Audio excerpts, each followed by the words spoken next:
Hey, what's up, everybody? This is Marcus with Bluff City Cowboy. And this is Brandon, and you've just entered the Cowboys Zone. So tonight we got a great show for you guys. We appreciate you coming in, and we got one guest that we're waiting on. So we're going to just go ahead and get started for him before he gets here. First of all, I want to introduce our first guest. Mike, you introduce yourself.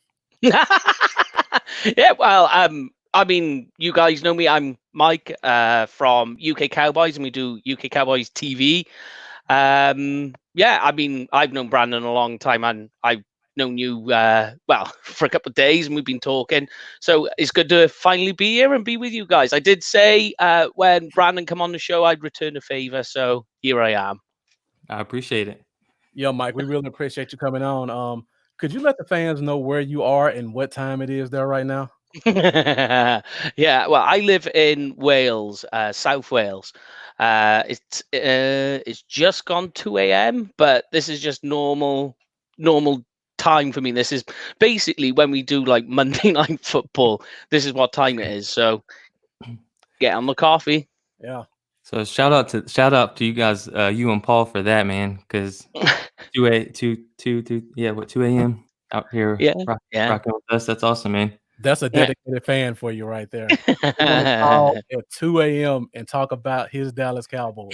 To be honest, thinking about like my love for the team, man, I would do the same thing. If somehow it was flipped and we had to watch games at 2 a.m., I would not sleep. I would never get no sleep during games, man. And there's Paul. There he is. A little issue of internet service maintenance. And we are live, Paul. We are live. Yeah. And this is Paul from Scotland. Yo. Yeah, so you got both ends of the country. So Paul all the way up north and me all the way down south. Yep. Is there any inter-country rivalry between North and South? Anything Not like between Scotland and Wales. If Scotland and England, yeah. Scotland and England, Wales and England, and Ireland and England. Okay. There's a saying when there's when the World Cup, like the soccer World Cup. There's an expression called ABE: anyone but England. Nah. Okay. Yeah, and we always say that we always support two teams. But we do love our English friends. We really do love them, though. Yeah, we do.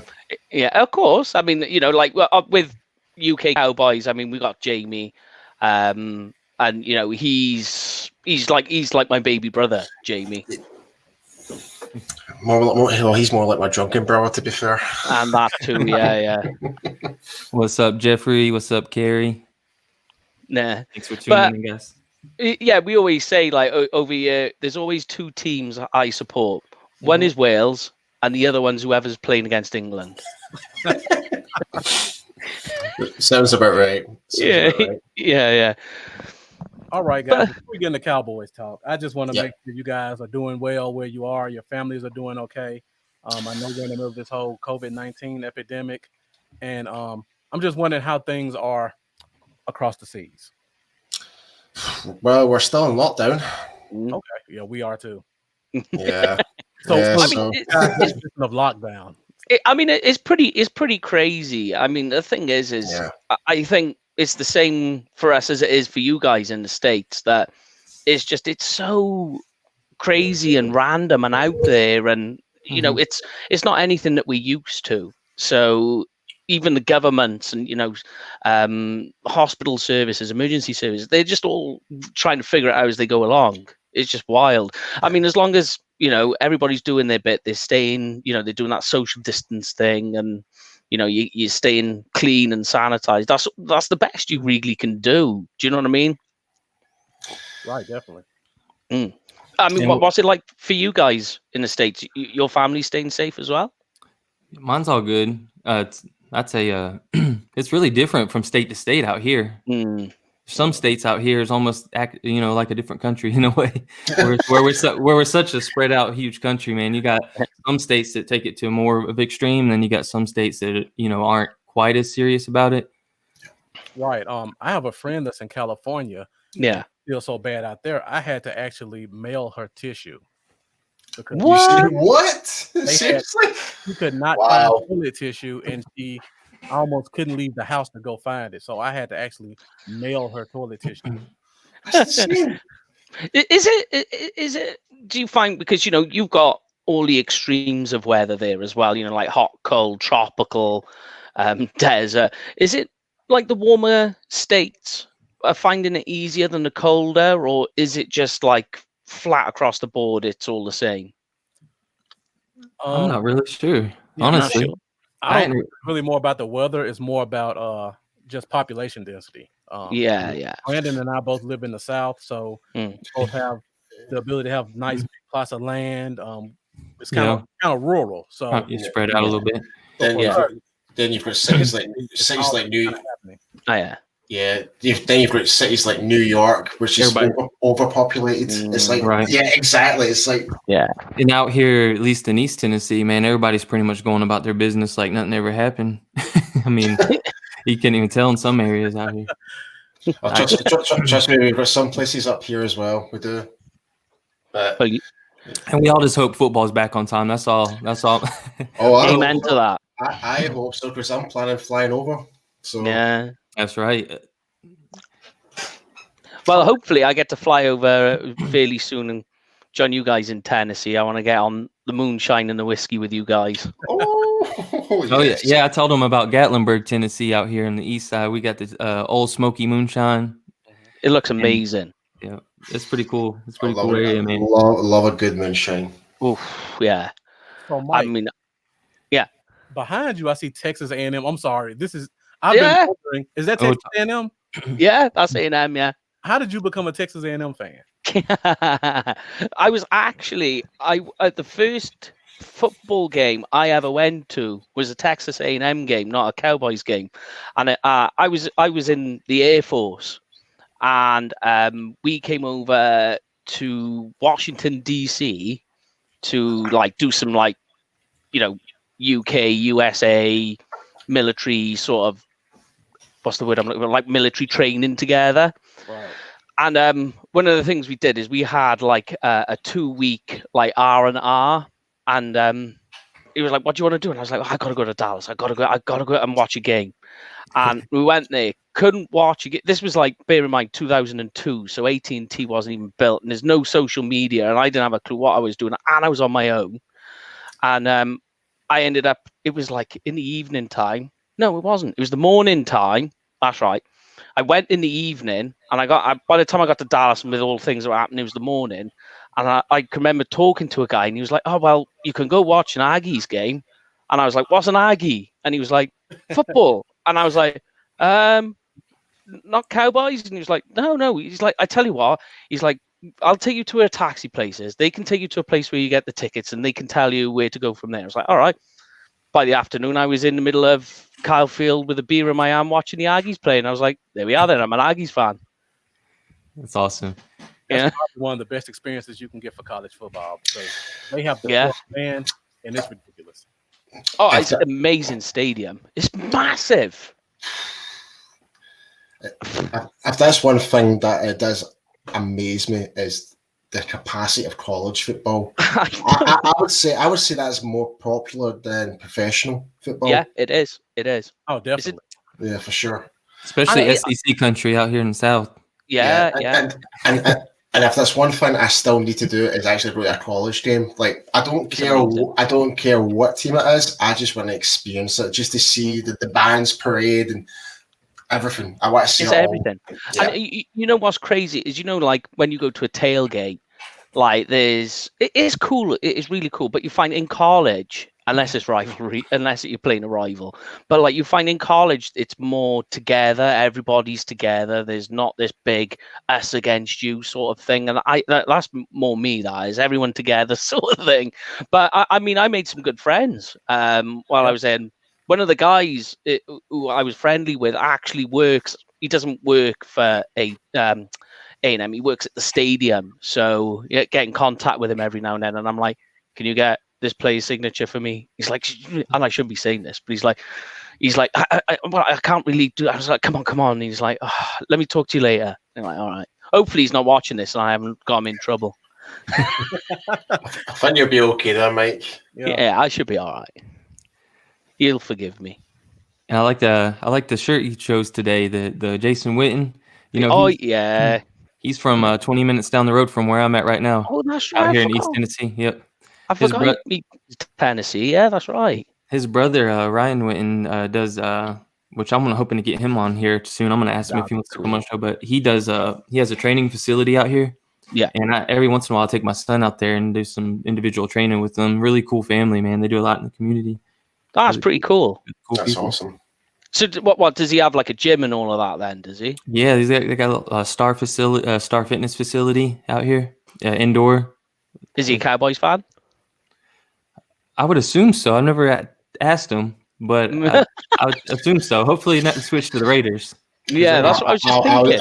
I was just about to say that as well. Yeah, I was just thinking that. I wonder if he's switched alliances now. Jason switched. I don't know. Did you see that post? See the post on his birthday that the Raiders did, and it's him in a Raiders jersey, and it's like "Happy Birthday, Jason Witten."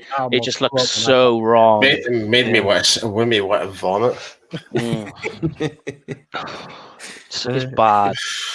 So, Paul, how did you become a Cowboys fan? So my story is quite interesting. So I started watching American football at a very young age, age of 10, on the early 90s. So I grew up watching like Emmett and Michael and stuff like that. There was a TV show on Channel 4 in the UK that showed the NFL, and I would even though I was 10 years old, I would stay up to silly times, like in the morning, like right now. Like now. Hence I've got the baggy eyes right now. And I never supported the Cowboys instantly, but when the NFL Europe started, that's when it really sparked my interest. So obviously I was a Scottish Claymores fan, because that's obviously I'm from Scotland, because the other teams was Barcelona, London, Frankfurt from Germany. And it was like the European League, because that's where Kurt Warner played, and he played for Amsterdam in the late 90s. So I became a Claymores fan, and I remember one game in particular, and it was against the Cardinals in the early 90s, and it was Emmitt Smith. It was just all the power runs, power, and that's kind of what started my fascination. And also, to kind of add it on why I became a Cowboys fan, is the film Little Giants as well. The best uniforms I've ever seen in my life was the Cowboys ones. It's like, who wants to be a giant? I said, no, I want to start my helmet. You know what I mean? So come on, man. It's the most iconic logo in the world, man. Yeah, exactly. It's like it felt more so like, and even though I'm not American, but it felt patriotic seeing that star on that helmet.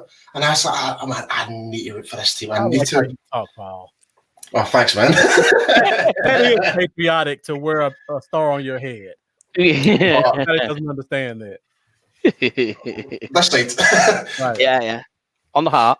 On the hat, and I've got my Deion Sanders signed helmet back there. Drew Pearson, Zach Martin, Randy White back there. Unfortunately, I've got Cole Beasley still there, but I will put that down and replace it with. No, we've talked about this. No. I've got a better jersey to put up, and I've got Lally Allen. Oh, so that's worth putting up. One of the top 5 Cowboys all time. Easily. Yeah. Top 3. Probably. Absolutely. Definitely what in a that. player. Amazing. So do you have a college team, Paul, as well? Not really. I don't like the reason, so you're going to laugh at this, right? So people would think here in Scotland, because I'm a Glasgow Celtic fan, the soccer team, and they're green and white. A lot of people would assume it's like, why don't you support the Packers or the Eagles? Because they're green and white. I'm like, no. I would tell them to. I won't even say it. Right? Yeah. Pretty much. And I was like, no, like it just didn't seem right. And so, for a college team, I was like, you know what?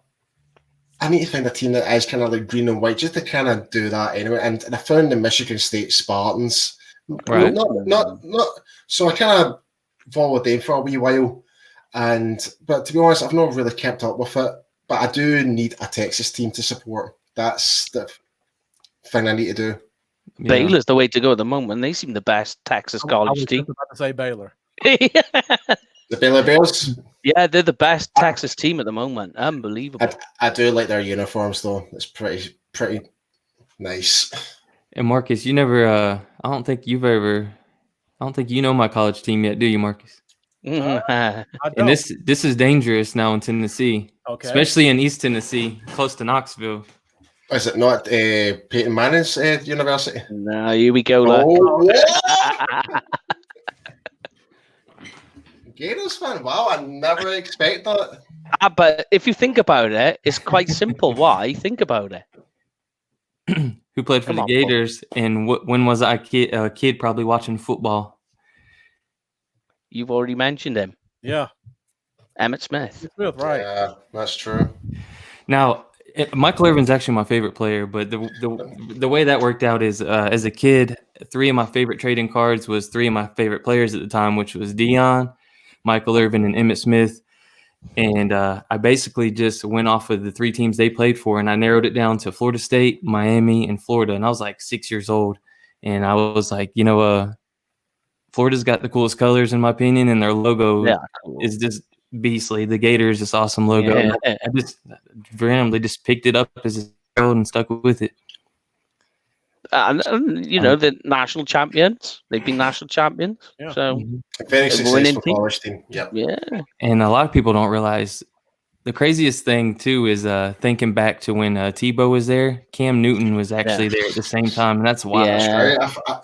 People forget about that. Yeah. Definitely. Crazy, man. So for you, Marcus, how did you become a Cowboys fan? I'm being nosy. Sorry, mate. I know this is your show, and I've started interviewing you. Yeah. I was just wondering, we all want to know. yeah. Like Tennessee, it's the Tennessee. How'd you get to be a Cowboys? That's what I was wondering. Honestly, I just think it's in the blood. My whole family's been Cowboy fans. Yeah. I had the ability to change teams when I was younger, but it's just something about that star. I've always been a fan. Yeah, it's all about the star. Yeah. All about the star. Even if I tried to root for another team, I couldn't. I just can't.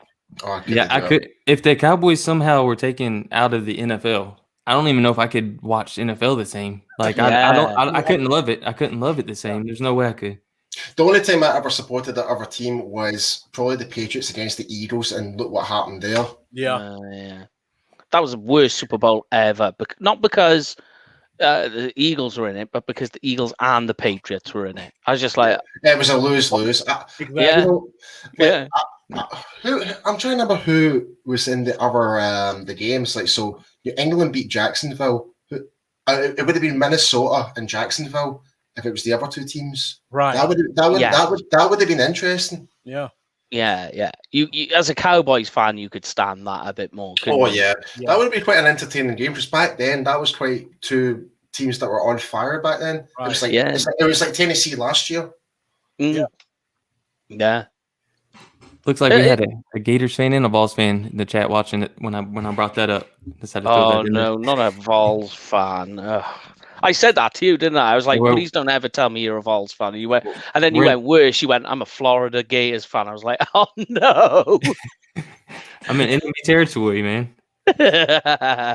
So, are you an Aggie then, Marcus, or are you a Vols fan? I don't really have one college team. When I was younger, I used to play a lot of PlayStation NCAA games. So yeah, I kind of just follow teams based off of that. And since I've stopped playing those games, I still kind of follow the teams I played with the most.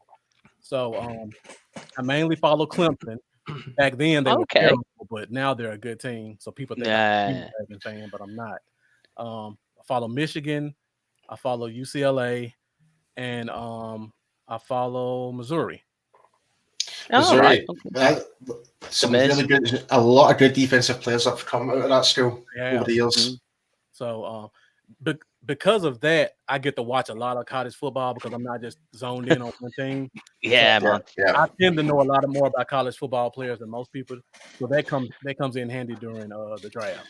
That's what I was just about to say. Yeah, I mean, because I love watching college. Like, literally, my weekends consist of come Saturday, my wife goes to bed, and college year starts about 8 o'clock in the evening, and then that's me. And then you go right the way through, try nap in the day, and then it's on to the NFL. Right. Yeah, but you just mentioned it. Those college football games, they were the best. I think they were better than Madden. Yeah. You know, like playing computer game wise. Oh, yeah, they definitely invented the way how games should have been. They were awesome to play. I'm glad they don't make them anymore. They're supposed to come back with the NCAA football, I thought, eventually. Or I thought I read something about that. That'd be so cool. It's all down to money end of the day, isn't it? Yeah. Hope so, man.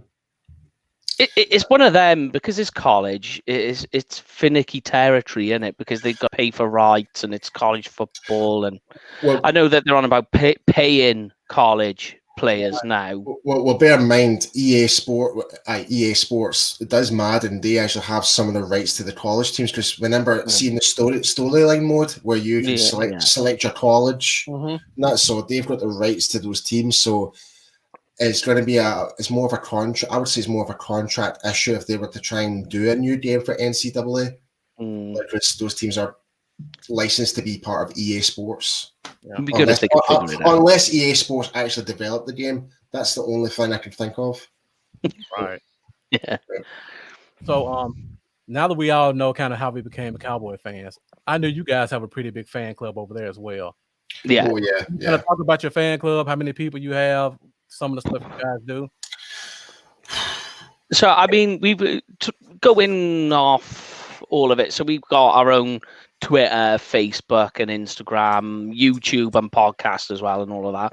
Yeah. I think we've got about 8,000 followers on Twitter and about 2,500 on Facebook. But like we do events as well, like for when the NFL comes to London, but we won't be doing that this year because that's all cancelled. It's unfortunate. But we get some good turnouts for them, and even when Cowboys were in Wembley, there's the big UK Cowboys fan bash. So we had not just UK fans, but American fans, and pretty wild. A lot of booze.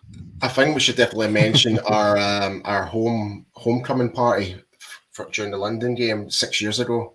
That's what I'm on about. Ridiculous. Yeah. The amount of people was there. Danny White was there. Yeah. Oh man, even Orlando Scandrick came by during the whole party, like just to like meet and greet people. And in this bar in the middle of London, I would say, and this was a mixture of people flying over from America to come over as well. But there must have been about 1,000 people in this bar, all Cowboys fans. Yeah.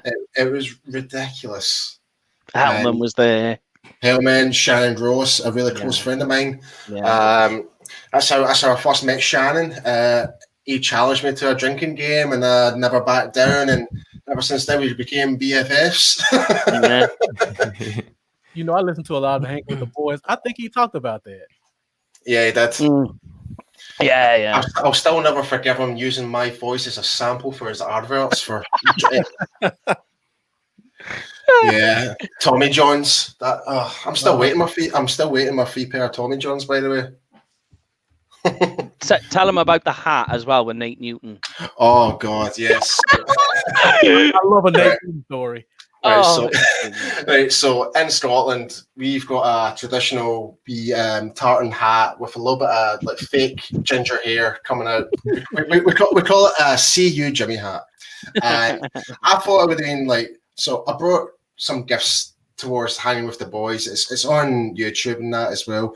I brought like wee miniature bottles of whiskey and that, and I didn't know Nate stopped drinking, but I gave him a hat as well because I've already met him before. And he said, "Oh, you need to bring me something Scottish." I was like, "Not a problem, I'll do that." So I brought him a wee CU Jimmy hat, and honestly, I've never. It was comedy value. Just seeing Nate Newton, big guy, big personality, rocking a tartan hat with ginger hair. It was it was special. Put it that way. And oh, go ahead. I'm sorry. Oh no, that was that. I was gonna say, speaking of, Cowboys did that documentary on you. Yeah, that's right. Yeah. So how that came about? Shannon Gross, he messaged me directly. Listen, it's like the Bank of America, who was sponsoring the video, want to do featurettes on certain Cowboys fans. Like, doesn't necessarily need to be in America, whatever, on that. And one of the first people I thought was you, because you've came over to Texas on numerous occasions, been to the games, you know the history of the club, and it'd be very interesting. And also, I used to play American football here in the UK as well. I used to play offensive line and defensive line, so it made a really good segment to kind of talk about that. And honestly, it was an experience. But if there was one experience, I did not enjoy, it was going up a bloody mountaintop in the winter. What I said, I was adamant about this. This was in the script. They said, "Paul, we want you to wear a kilt." This was in the middle of December. It was snowing, and I'm are you insane? It's like, no way, man. Like, I don't want to be all shriveled up or anything like that, you know. It was funny to see that. But honestly, it was a great experience. And I was drunk when I met Jerry, which was quite funny. I'm sure he was too. Oh yeah, you could tell he was by looking at the video, I suppose. But yeah, it was awesome. It was the Jacksonville game. Most of the game got recorded, and I went to the Texans game before the week before, where we lost the whole 4th-and-1 punt where we should have went for it. Yeah. So exactly, Mr. Garrett. Yeah. Good luck at the Giants, mate. Do you know, I got a funny feeling though, right? You say that, right? I got a funny feeling because like he was a good offensive coordinator while he was in Dallas. I think he's going to do all right in the Giants. Don't get me wrong, Jason Garrett is a lovely guy. I've met him before. He's a nice guy, but God, man, some of the decision making, no wonder I'm losing my hair. You know, don't tell me about it. So I think that's why we're all going bald, because of the Garrett era. God, yeah. And speaking of the documentary, if y'all that haven't seen it, y'all need to go check it out. It is really awesome. It's an awesome watch. Where can they find that at, man? If they go into YouTube, they can just type in Dallas Cowboys Scotland. It's probably the easiest way to search for it. Just if you add the keyword Scotland beside Dallas Cowboys, it'll be the first thing that will pop up in YouTube. Okay. Yeah. Okay. It's always funny to watch. It's had a great response, and people have reached out saying, "Oh, you need to come to the tailgate and stuff like that." And I was like, "Yeah, cool, whatever." I mean, I'm already part of a tailgating group called the Barachos, so Barachos. Yeah. So I'm a member of them, number 178. So that's my member number. So I was supposed to do my what you call it? My initiation. Yeah, when I was at the home opener last season, and I ended up sleeping in by mistake and I got there with not enough time to enjoy my tailgating, so I didn't want to do the initiation like 2 hours before the game started and then not remember the game. so I was like, you know what? Next time, guys, I'll do it next time. But Brandon, that's the whole fun part of it. I wanted to do it like 5 hours ahead of time, give myself a chance. Yeah, you want to get your money's worth from the game, right? To be fair, like when I did my initiation, my sponsor, who's a good friend of mine, Tracy Richardson, he's member 105. Because they'd select the drink that you're going to do for your initiation, and he got me a Don Julio 1946 like tequila. And I was, and it was the nicest tequila. I didn't want to like drink it, so I really wanted to enjoy it, like every drop of it. Like it's like people were saying chug chug chug. I was like, no, I'm taking my time. This is amazing. I'm savoring every bit of taste of this. It was great. But But it was a shame about the game, though, after that, though, the Texans game. That's where I did my initiation. Because it was obviously the Texas Derby. So, yeah. But yeah. But I've got a wee question. What was your first Dallas Cowboys game you attended to? It was actually just honestly, this will probably blow your mind. I'd never been able to afford to get out to one until two or the year we opened up for the Panthers a few years ago. Oh, right. Yeah. Or opened up with the Panthers in Carolina. And being that it's so close to me, I actually made it out to that with my brothers. And we were barely able to make that happen, honestly. But we were way up high in the nosebleeds, but I loved every minute of it. And it was a horrible game still, and we lost. And then when I started doing the Cowboys channel, I just kind of struck some gold. And Donnie Haight from Sky Diamonds University that sponsored the Drew Pearson show, he brought me out there that last home opener that I was at for free, and they put me on Drew Pearson Live on ABC and all that stuff. Yeah. It's kind of just a blessing doing this stuff. Kind of, made things more possible. Because was that when you was in the hotel with Stash Man and you video called us? It was. That was cool. Oh, you were with Tattoo Mark as well, weren't you? Tattoo Mark, yeah. Yeah. Have you seen those guys lately? No, but I have been. Me and Marcus have been talking about doing a few episodes on super fans across the nation, and bringing a bunch of those guys on. A couple at a time, doing some super fan episodes, and some on fan clubs too. If you're watching Brachos, Hard Hitters, all the rest of you guys out there. What about you, Marcus? What was your first Cowboys game? My first Cowboys game was a few years ago. It was actually the last game. Well, a game during the last season at the old Texas Stadium. Nice. Wow. So that's pretty special, man. I'm sure you guys see some of the stuff behind me. Yeah. People just leave stuff on the stadium seats. So after the game, we were just running around and grabbing stuff. So I got cups and popcorn bowls and all kinds of stuff.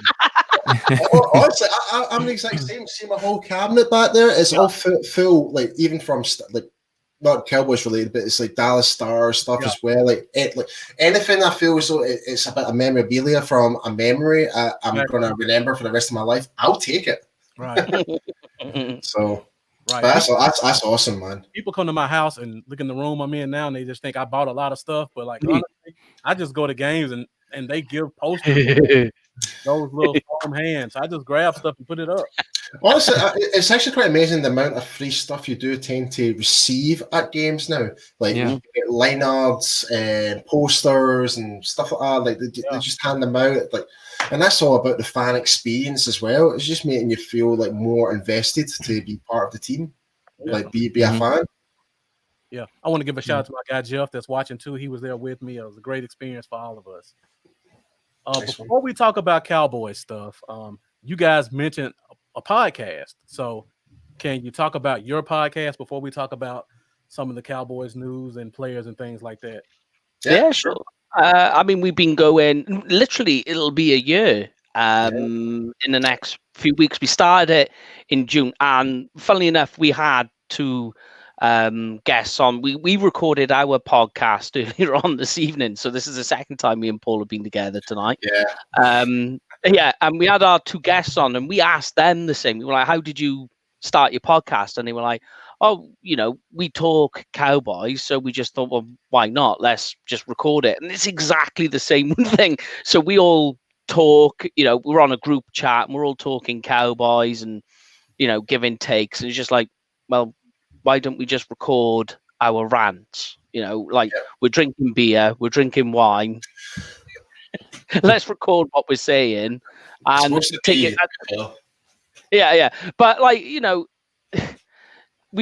you guys have got it more figured out than we did. Like, if you go on our page and watch the first few shows, I mean, it's like all over the place. Like it looks weird. It was Mike. Trust me, I'm praying right now that everything still goes smoothly until we don't have to figure it out yet. We do that now as well, but you just sort of figure it out. You find your feet, and then you get into a sort of groove with each other. You figure each other out and all the rest of it and what works. And we do like the YouTube show, and then that turns into a podcast as well that we put on like Spotify and everything. Right. But it's literally, and it's also because we put like everybody's logos on, so we got like Cowboys Y'all logo on there. Official Thank you. America's team, Stash Man, West Coast. Like I'll be putting this logo on there, and more than anything is because if you imagine, like in the UK, we do get NFL news, but they have to go out and search for it. So we was just like, well, one of the things we can do for the podcast is make it as well as talking Cowboys. It's also something for all the UK Cowboys members that they're like, we can get some. We can get some news and who to follow. So like, and we tell them, make sure you follow this podcast. More than anything, for the UK Cowboys members, it gives them a direction to follow, if you know what I mean. And that's what it's become quite handy for in terms of the members, is that they can watch it, listen to what we're talking about. We'll get guests. One of the reasons we get guests on is that it gives everybody who listens and watches like the American side of it all, which is obviously because you're closer, so you get the news quicker, you get more volume of news, and then you're just like, oh yeah, well it's this, and this, and you're like, right, and then they listen, and it's like, and people do enjoy listening to it in that sense. And then, like I say, you got all the logos and everything, and all the little flashy banners we put on there to get more just for news, and yeah, it's handy for the UK Cowboy members for it to follow. Okay. And you guys had some really good guests on there that I've enjoyed. I think you had Jane Slater, Brian Broaddus, Dan Brugler. Yeah. Dane was really cool, actually. That was quite cool. We've Dave had Hellman? you as well. Me as well. We had Hellman on. Yeah. We had you on. Did David Hellman, was he on? Yeah. Had Dave then, Hellman on. He was on about 4 weeks ago. And Kelsey Charles and Meg Murray. Yeah, that's who we recorded with just last night. Or last night. Yeah. Or tonight. That's awesome. That's awesome. Boy, you guys have just been through the whole DallasCowboys.com staff. Yeah, man, they got the hookup. They got the hookup. We do, yeah. We just click on like who works at the Dallas Cowboys. I just right, that guy. Right. Have y'all had Jeff Kavanaugh on? No. We've had Shannon Gross. Yeah, he was on a couple of weeks ago. Jeff, we have tried to get in contact with. You imagine, it's quite difficult at the moment because like you were saying at the beginning of the show, with everything going on with the craziness of things, people's schedules are just all over the place. So it's quite hard to get people tagged into being able to do stuff. It's just one of them things. We will work around it. Yeah, I mean, we had Big Game James on as well. He's pretty cool. Big Game James has been on a few times. Has he? Yeah, he just every time message him and he's like, "Yeah, I'm in." Oh, those guys are doing killer right now too, man. Yeah, big time. Yeah. I mean, they're going from strength. Ever since the live draft show, it's really boomed, especially. Yeah. What's that? Do you mean ourselves or? Ourselves. Our live show, like, how many views was it? Over 7,000 views or something like that? Yeah, 9,000. We had 9,000. Like, it was an experience, that's for sure. Yeah. And to say anything, right? If you ever want to see a funny reaction, mate, go and watch Paul's reaction to the CD Lamb pick, honestly. Brandon showed it to me today. Yeah. I'm gonna see. Let's see if you can hear this. This is the Neville Gallimore. Like before you play that, let me just clarify. I'm actually really happy with the CD Lamb pick. Now I think about it. Initially, I was all about defense. I was like, what was Jerry doing? What the, But now, thinking about it, I'm really happy about the whole draft. So, but sorry, but Brandon will tell you how I felt about Neville Gallimore. He's. Oh. We had a little group chat. It was on the group chat. That was Yeah, we had a group chat going on with Starboy and Super Dallas Cowboy Fan and Stashman and Colonel Bill, Paul. If you guys can see, it And we were just talking, and the whole time, man, the whole third round, he was like, Neville Gallimore, man, I wish we'd get Neville Gallimore. That'd be so awesome if he'd slid to the third, blah, blah, blah. And I was sitting there like, I want Curtis Weaver. And we was just talking about who he wanted. And then the pick popped through. And see, it was Starboy that actually mentioned it. He said, we don't. There's Paul.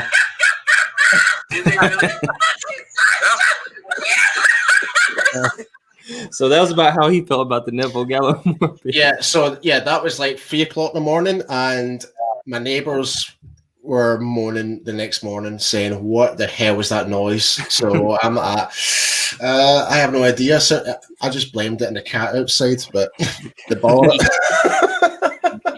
Yeah, man. I love the draft. It's a good weekend. And like you were saying, watching a lot of college, it all just falls together when it comes to the draft. And you're just like, yes. Yeah. If that's one thing I really like about the NFL draft, it just gives you... It's hope. It's not so much hope. It's like you getting a better understanding of these teams in college. Like, even if you don't follow college football, but it gives you an idea, like, what they're all about, the history of these college teams and the type of players that they're producing going forward. So I found that very, like, as I'm getting more into the draft, I'm just finding it far, far more fascinating. Yeah. Who is everybody's favorite pick on the draft? Well, mine's is obvious. Yours was Gallimore. Yours was Gallimore. Yeah. What about you, Marcus and Mike? See, I'd like to say Lamb, but I'm gonna be different. I think I know right. Okay. I would say, can I have categories? Is that all right to have categories? Yeah. So my favorite player for skill would be CeeDee Lamb. For value, it would be Bradley and I. Yeah. Like, that was an insane pick that late. That was a crazy good pick, yeah. That was amazing. Like, I had him as a top 100 player. Oh, yeah. And then I think for positional need, it'll be Trayvon Diggs. For me, out of all the players... Such a multi-purpose player. Mm-hmm. Yeah. Oh, yeah. In man coverage, that guy is amazing. You ain't gonna... Nobody's gonna kick past him. But I think CeeDee Lamb's gonna have a good career, right? We know that. But I think out of all the guys that they've drafted this year, I've got a funny feeling... I don't know why, but for some reason, I've got a feeling that Trayvon Diggs is going to be right behind him, like in terms of how well he'll value to the team, basically. And his prediction. Not just that, like he's actually played both sides of the ball before. He used to be a wide receiver, so he knows exactly what he's doing. He knows what he's looking for when it comes to playing coverage and stuff like that. So you're right. He was a wide receiver when he first came to Alabama. And then I saw some film that he was actually training with his brother. So. Oh yeah, I saw that picture. That he's looking quick.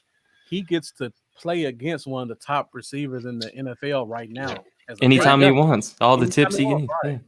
Yeah. And you imagine you're a defender and you're just like, you're on the other side of the ball. And like you say, he's a top.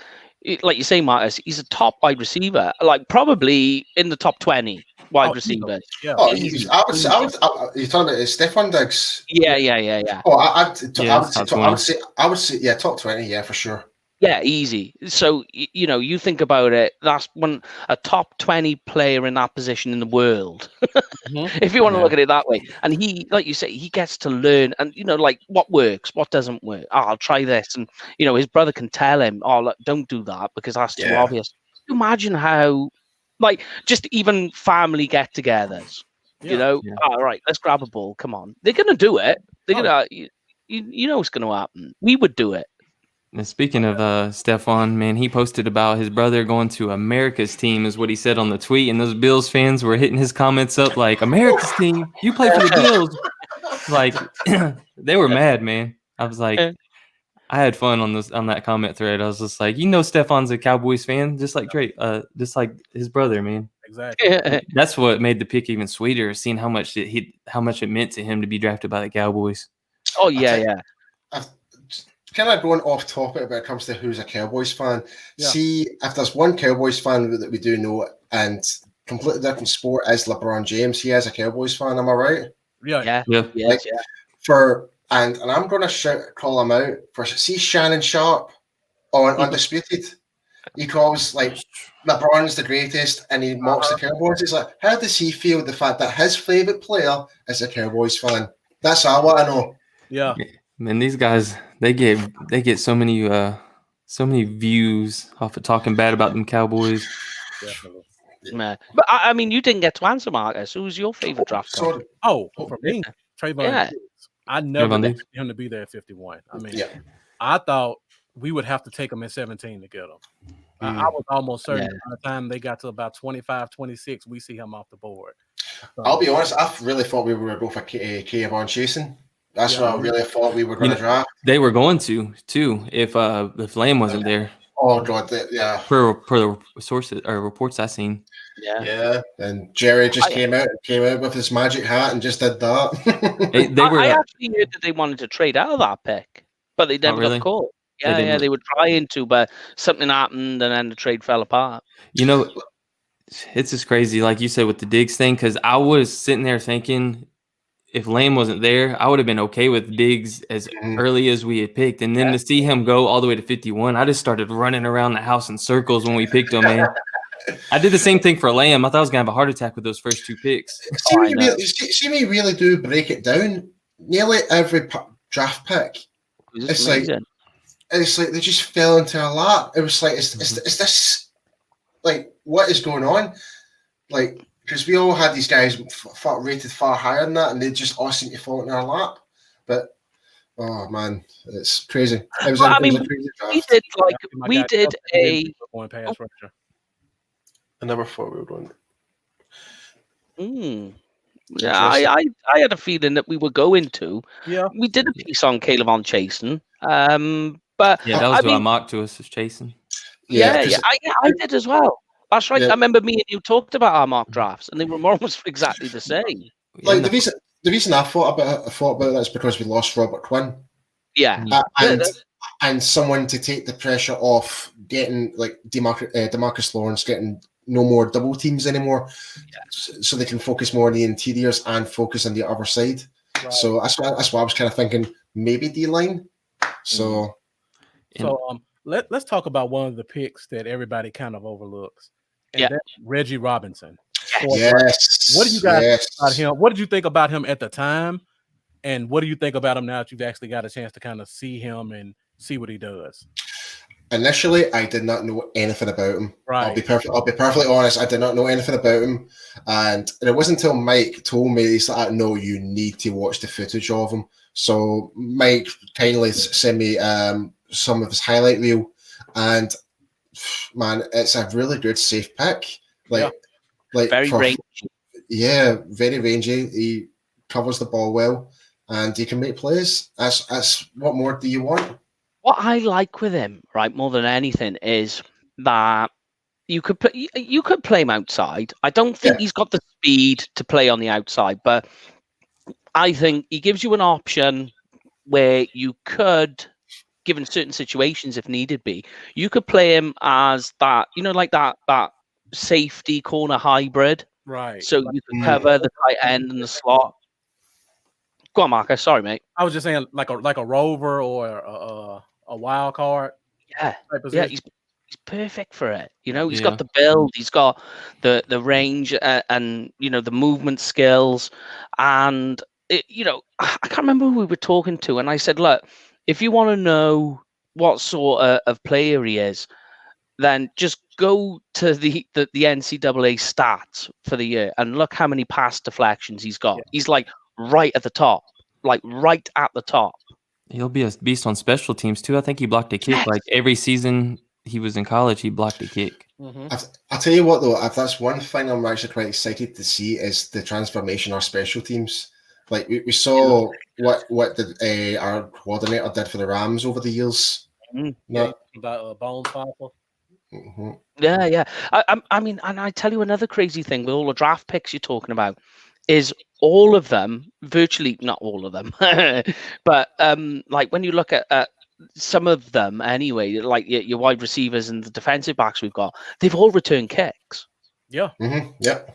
Versatility. It's all about getting the best players on the field, and that's what McCarthy did say. Is like we want to try and get the best players we can get, and we'll try and build a team for that. So, I mean, Positionless football is the way forward. So I've heard a lot of people talk about being afraid to let CeeDee Lamb return punts. Are you guys okay with that? Yeah, I mean, it worked for Antonio Brown. Brandon disagrees. I'm up and down. Yeah. I'm up and down. Like we seen him do it with Dez, and Dez didn't come in as the number one wide receiver, so there wasn't a lot of pressure, and they let him do the punt returns his rookie season, and it fared well. He returned some kicks for touchdowns or punts for touchdowns. I'm going to be harsh. I'm going to be harsh saying this. It's like CeeDee Lamb's a big boy. He can handle it. Yeah, he can handle it. So that's what I'm saying. Like to make it like if you're not getting as much reps on. Like because obviously how you're going to rotate, you've got your number one wide receiver, which is Cooper, then you've got Gallup, then you've got Lamb. Depending on what type of play you're doing, like obviously we need to try and give opportunities elsewhere on the board. So I don't see why it's a bit of an issue. Like the only reason I would say that they probably won't is because they got probably better options now at taking kick returns and CeeDee Lamb. So you can keep him wrapped in bubble wrap, use him only on the offense, and like Tony Pollard. There's another guy who can return kicks. Yeah. Man, what a value pick he became. Exactly. No, yeah, he's my secret weapon. I told you he's my secret weapon. I'm with Jeffrey in the comments here. Situationally, key situations. That seems like a good time. Bring him in if we're down, or if if it's the end of the fourth and we need a play, or just on key situations in games and stuff like that. Just bring him out in those moments. Yeah. I'll be all for that too. Yeah, why not? I mean, I don't want to put bubble wrap on maybe short pants would work. I've got a wee question. Yeah, keep him pinned down. Why not? Paul, you about to say something? Yeah, I was going to ask you a wee question. Who would you say is going to be... broke up, Paul. Oh, am I broken up? No, you're good. You're good. Oh, am I good now? All right, sorry. I was going to ask you guys a question. Who would you see would be our special weapon? You did a little bit, mate. You're all right. I think Mike is kind of going in and out. Oh, I think he's delayed a little. Mike, you were delayed a little bit. Am I delayed? All right. No, Mike is delayed. Oh, no, you're on time, Paul. You're on time. Okay. Paul, go ahead with the question. What's that? Sorry? Hey, go ahead with your question. Mike is delayed. You're good. Oh, Mike is delayed. Yeah. God damn it, Mike. So my question is who would you see for this coming season would be our special weapon? It can be offensively or defensively.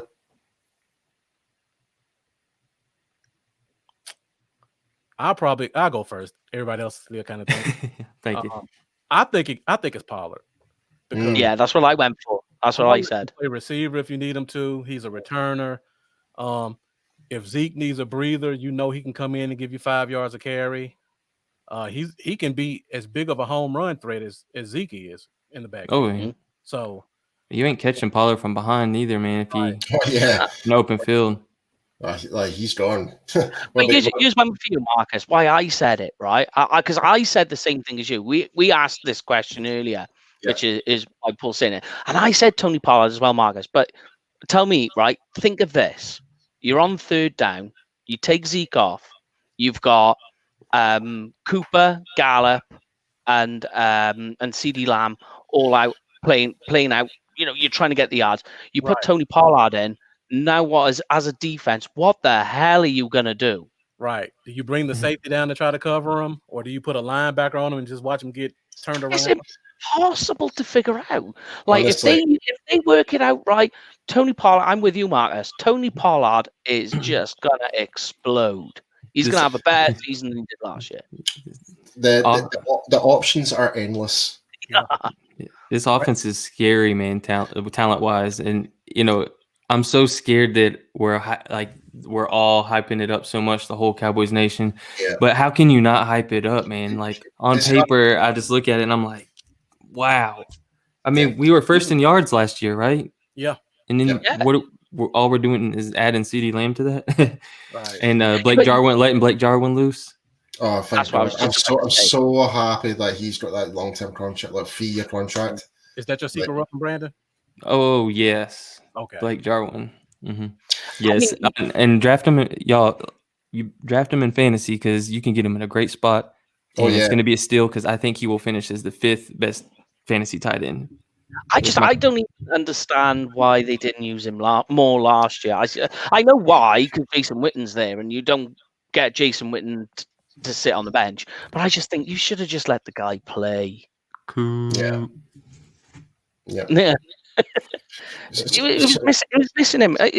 He's an amazing move tight end. You can say his blocking is not up to scratch, but he's a move tight end. Right. That's what he's there for. Exactly. So Paul, we all answered. You asked the question. So who's your secret weapon? Well, I've already kind of talked to him quite a lot recently, so the reason I'm saying this is think about it for third down is Neville Gallimore. Yeah. Like he comes in, replaces like McCoy, like fits into that position, fresh body, like athletic, hungry, wants to make an impact. Like he's got a little bit of chip on his shoulder because he knew he could have been drafted higher than that, so he wants to make a point. So I think Neville Gallimore defensively will be absolutely brilliant, but offensively, I don't know if we may have covered. I don't know if I may have actually said this on our show. Actually, no. But I think for secret weapon offensively, I'm really interested to see what Conor McGovern would have to offer for the offensive line. Okay. What position do you see him at? Center or guard? Okay, I see where you're going. I would say guard, especially on the weak side. Obviously the strong side would be with Tyron Smith and that. But yeah, it'd be very interesting to see how he slots in. But either way, he's a versatile offensive lineman. He can play both sides, left and right, and centre. I'm surprised, if you're going O-line, Paul, you didn't say Lyle. No. Well, we all know Lyle Collins is a beast, so he's no secret. Yeah, but when it comes to someone that's going to just appear in one game, like someone that we did not expect to make that such of an impact, I think McGovern can do that for the O-line, and we've been waiting for him to kind of come into some, but obviously injuries have played that massive part in his career so far. But we'll see what happens. So now that we're on O-line, we've got one guy that we drafted we haven't talked about. Yes. I wanted to try to pronounce his last name, so we'll just go with Tyler. I've had the same problem. Biadish. Last show we had to call him Tyler Badass because we couldn't get it right. we had to do it. I love it. That's what we had to go off of Skywalker. Skywalker still said Tyler Badass. I think he would actually prefer that. It's like just being known as Tyler Badass, right? You know. That's going to lead into another question in a minute. I have. I mean, this guy, right? I liked him. I'm surprised, because we was talking about this, me and Paul, when we did like our post-draft show, and like with Biadish, what was crazy is the season before was amazing. He won the Remington, so for the best offensive lineman. He was just all over. He was literally, I say all over the shop. I don't mean like, badly. I mean, like he was covering everywhere. There was one game, and I was meant to send Paul a video on it. And there's one way the defensive tackle pulls and comes across, and you watch Biadish. He disappears off the line. He comes back and he cuts across, and you're watching it like, what the hell is he doing? Right. And he literally flattens the guy. He flattens the defensive tackle, and it was just his intelligence, his intellect for what's going on, and his spatial awareness is amazing. But it's his injuries. And Wisconsin is like offensive line school, man. I was just about to say that it's the same school as Travis Frederick, same position. It's like it'll be this. You'll be learning a lot from the same coaches from there. So, man, Go on. Sorry. Oh, sorry. This was going to change the subject, so I'll let you finish real quick. No, I was going to ask Marcus his take on what he thought of Biadasz. I think he's great. When I did play football, I played center, so there you go. I always kind of watch that position more than the other positions on the line. Yeah. And people try to say he's not really athletic as you want, but he's so smart. He just sees the game at another speed different than everybody else. And I think that's a lot in the NFL. I tell you what though, Marcus, I still think regardless, center, and I'll probably get crucified for saying this, I would say center is a more important position than quarterback half the time because they're the ones that's got the ball first. If you're not going to get someone that's going to have the intelligence to read any blitzes calls or anything like that, and also a guy that can actually snap the ball properly, right? Like, how's the quarterback meant to function? Yeah, exactly. So, yeah. So what you got, Brandon? Everything starts in the trenches. I was saying, speaking of, when we said Tyler Badass, and then Neville Gallimore had me thinking about his nickname, the Canadian Bulldozer. I was wondering, who do you guys think's got the best nickname on the team? Do you know, right? Go on. You take it, Paul. I'm trying to think. Mine, right? I actually like, not so much that it's a nickname, but I love it. I even do it here when I'm watching it on the TV, is when Zeke goes and you just hear the entire stadium to Zeke. Yeah. I know it's not much of a nickname, but I like that. That always is like, I like to do it in the house. What's that? Yeah, it's Coop. Yeah, it's became more of a brand for those guys as well. Oh, definitely. Yeah. I just love the way the Wolf Hunter. Yes, LVE. That is great. And talking of LVE, he's healthy. He's back in the game. I tell you what, though, I do love the Predator. Yeah, Jalen Smith. Play eye view. Yeah. But then again, two good linebacker names. Yeah, but so we'll just finish off with General. The General. Right. Yeah. Oh God. I never thought about that before. We got the Wolf Hunter, the Predator, and the General. That's three dangerous linebackers right there. That's a dangerous. We just need to find one for Justin. We need one for Justin March and Alden Smith now. And Luke Gifford needs to earn a nickname. Yeah. Do you think the Alden Smith situation, do you reckon he'll be on the roster? I really don't know. I mean, I know this is I've asked and everybody's saying the same thing, Marta. Same thing, just don't know. I think he's gonna play this year, but I think he's gonna miss. I think the Goodell's gonna throw a little bit on the front of the season that he can't play, like maybe 4 games or something, 2 or 4 games or something like that, maybe. Okay. Typical Roger Goodell. You know, kind of like Quinn missed the first 2 games last year, I think, and he did. Yes. So it always seems to be our defensive lineman, always. Yep. But I think I read something that said before Alden Smith left the league, he had a pending suspension. So there you go. So that's what it could be, right? Okay. Yeah. So you just know what'll happen with that. And do you think that Randy will be on the team as well, or do you reckon that ship sailed? I do. Yeah. I'm crossing my fingers. I hope he does. I think Randy's a slightly different situation, isn't he? Do you know what I mean? Yeah. I think he's got a better chance to start right off the bat with no suspension than Alden does. I think Randy could play be there in the home opener. Yeah. I'll tell you one thing though. Every time Randy Gregory is on the field, he always makes contribution, regardless. Quarterback pressures helps D-Law get the sack, or Malik Collins back then get the sack. Even Antoine Woods got one, I'm pretty sure. But man, Gregory, regardless, if he's on the field, he's going to be absolute terror for all those offensive linemen ahead of him. Definitely. His burst and his bend, man.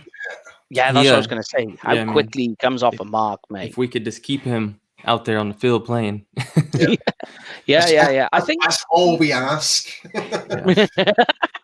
So, I mean, while we're talking about that, I'll get your take then, because I'm interested in on your side. What do you think will become of Tristan Hill? Do you reckon the lights will come on? Short answer, no. No. Here's my thing. This Go on, Matt. defensive line is so deep right now. I mean, we probably just named like 10 guys. Yeah, we did. We're only The defense line. and you just brought him up at the end. So it's going to be so much talent. We got undrafted rookie free agents coming in. We got guys who on the practice squad last year, like Jalen Jelks, who's still we were talking about him earlier. We got a lot of guys that are just playing out better than Hill. Mm-hmm. So somebody's got to be the odd man out, and he has no goodwill with this defensive coaching staff. Don't be surprised if the Raiders come calling. Oh God! Can you imagine right now? It's going to happen. I feel it. That's so weird, Mike, that you said about Jalen Jelks. We were literally talking about him earlier. That is, so it must be. It's an omen. It's going to happen. Joe Jackson. Jalen has a really good following. With knowledgeable Cowboy fans. Yeah, they all really kind of say like Jalen Jelks could be the guy. Armstrong could be in a break, or not necessarily a breakout, but a guy that shows up this year to do some damage too. To do some work, hitting that third year. Yeah, everyone talks about it. The third year seems to be the most productive years for any defensive player. Exactly, it's all about that fruition, isn't it? That they're building themselves up. It takes time. It's all about getting that new contract, especially as well. Exactly. And the other thing that's working against Tristan is when you look at that position, we just signed the guy from Carolina. Yeah, Poe and McCoy. We just signed McCoy. We all love Neville Gallimore. That's going to be the backup. And don't forget, we've got Antoine Woods in there, and Tyron Crawford. Tyron Crawford can move back in. Yeah. So again, we're name bombing here. Exactly. So the numbers are just too big, and he's going to be the guy that's going to be practice lazy and sleeping in meetings. And I don't know if it's just me, not to have a dig at Tristan Hill, but do you not think he's like quite undersized to be in that position? Not necessarily the 3 technique so much. I don't think he's too small for the position. No. But when you look at how he plays, he plays quick. He's we were talking about Randy Gregory coming with his burst and coming quick off a mark. There's another guy who is quick off a mark. That's his like primary trait, if you like. Yeah, if we could just get his production. Joe Jackson. Oh yeah, of course. I'm really big with Joe Jackson. Yeah, that's a second ago. Joe. Yeah, he has grown man strength. He may be a little on the side, but he plays like a grown man with heavy hands and a lot of power. Yeah, you can't forget. I forgot all about Joe Jackson, to be honest with you. Yeah, that's a good point. Like you say, there's a guy who plays with strength. Yeah. And then you got the undrafted guy that they really threw a lot of money at too, Rondell Carter. Rondell, so, yeah. I think they like what they see in that guy. Want to give him a chance to get on the field and battle. So, I mean, going back to what I was saying then, do you think then Tristan Hill, he could be a goner with the Cowboys, and that was a wasted second-round pick last year? I think he can get traded. Yeah. I see him getting traded. I do too. Yeah. Won't be the first time, so. Nah, you can't hit them all, innit? Do you know what I mean? If I'm going to really like to keep him, I'd rather just let him go. Yeah. Because he's a high pick from last year. I mean, you can say like, oh, they missed on a pick. How many picks has the scouting team hit on mind? Do you know what I mean? You don't mind the occasional miss. Yeah. Juan Thornhill was sitting right there, man, when they took Tristan Hill, and I about lost it on draft day. I was like, oh God. That's one I think all of us will never understand. I think maybe more than anything, that pick has got to be that coaching staff whispering in the ear saying, no, you know? Mm-hmm. They let Marinelli talk him into that one, I think. Yeah, definitely. You know, it's that was a coach's pick, and they're whispering in Jerry's ear, going, "No, this is the guy. This is the guy." When I think this year, especially, you see on this year's draft, I think because maybe perhaps it's behind closed doors, and it's all they're drafting on the internet with each other. That I think this year you saw a scouts draft. Right. Yeah, drafting from Jerry's yacht. Yeah, He's got to do that next year, man. Honestly, man, do it every year, man. That was awesome. Exactly. It was pretty cool. All right. I think we're coming down to the last 10 minutes or so. Brandon, did you have anything else you wanted to talk about before we let these guys go? Man, I probably did, and it's probably left my mind. I want to give Debbie a shout out, though. Thank you, Debbie. She's one of my patrons. Thank you so much for that. Yeah. Before we go, I got another thing I want to kind of talk about. We talked about the draft. Let's just talk about free agency. What's that one player that we signed that you guys just think is just going to come in and make an immediate impact? McCoy, straight off the bat. Yeah, have you seen his recent Instagram photo? McCoy, my God. Oh my! So he put a picture comparison when he was at Carolina. Yeah. To him now, and he is now shredded. He's lost a lot of the excess, and he is not coming here just to pick up a paycheck. He's coming here to play. He's hungry and he wants to be here, and he loves the fact that he's a Cowboy. Yeah, he loves it. Yeah. And just to be different, because I suspect everyone's going to say McCoy because it's the most obvious. I want to say on the other side is if it's not him, I want it to be Ha. I think you put a decent safety back there. That whole defense is just something different, something better. I'll tell you what, I'm going to throw a last span in the works. Even Andy Dalton. Yeah, and Dalton, yeah. Like, with everything going on right now, I mean, when you look at what Dalton had going on at Cincinnati, he had a bad O-line, never really had an established running back. Maybe you could call Joe Mixon his running back, but he's not the same level as Zeke or any other top elite running backs. He only had AJ Green and Tyler Eifert. Right. But 9 times out of 10, they were always injured. Who else did he have to throw? They were never there. So, and that's why the Bengals are in that position. So, but whereas Dalton now coming here, he's got pretty much a full stack of toys to play with. That's probably the best way to explain it. Yeah. So, and is he going to give Dak a lot more competition? Absolutely. But he knows he's here to be a backup, but he still will give Dak a good run for his money. And it'd be interesting to see. He gives us a lot of veteran leadership. So if for some if we get DiNucci, like Ben DiNucci, who we picked in the last round, he can help him develop as well. Right. Like if anything else was to happen to Dak, we've also got Dalton taking that leadership role to the other quarterback. And where it helps the other guys too is if we get to camp and it actually finally starts one day and on time and all that stuff goes down, and if Dak's not there because the contract stuff going on, at least that lets the team still run good. It's going to help the receivers out having somebody there to help them still. The training's going to keep on rolling. Yep. Until Dak gets back, and then we're ready to roll.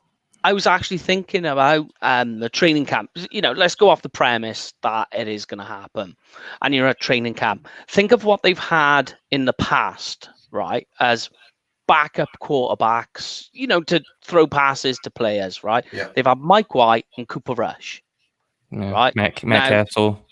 Yeah, Matt Castle.